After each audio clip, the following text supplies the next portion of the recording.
Yan, Mitsubishi Mirage. Ang issue po ay pag nilagay sa reverse or drive, sobrang katal, no ma'am? So ayan, naka-neutral tayo ngayon. Nalagay sa reverse. Yan, parang lumilindol, madam, no? Opo. Nakita niyo yung hood, kumakalog ng todo. Pakita ko sa inyo paano mawala yan.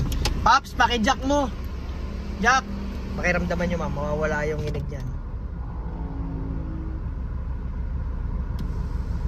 Habang inaangat. Unti-unti yan pipino, parang brand new. Ayan o.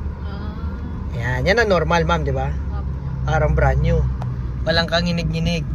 Kahit ilagay sa drive, walang vibrate. Oo nga na. Ganyan kasmooth dapat yung kotse ninyo. Pops, ibaba mo yung jack. Pakiramdaman nyo ma'am, babalik yan. Ayun o. Diba, lakas no? Lalo sa reverse. Kasi yung parada nyo, paahon. Kaya ayan o, pag reverse, ang lakas. So, engine support, transmission support, paltan natin ma'am.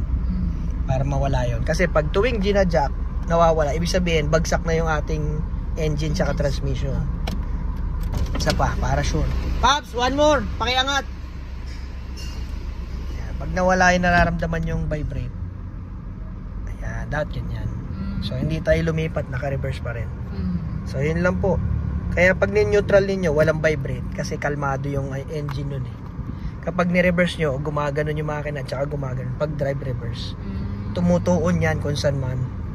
Pag inaaban. Kaya po yung support, pag bagsak na, dumidikit na yun sa body yung ano. Yung vibration ng makina na pupunta sa body. Ayan. O, yun lang po. Bili tayo. So, ito yan, dalawa yan. Meron dito, engine, at meron dito sa transmission side. Yan, may makalawang. So kung gusto niyo isa-isa muna, pero kung malayo pinagbibilan, gusto niyo sabayin nyo na at magkaedad naman yan, pwede rin naman.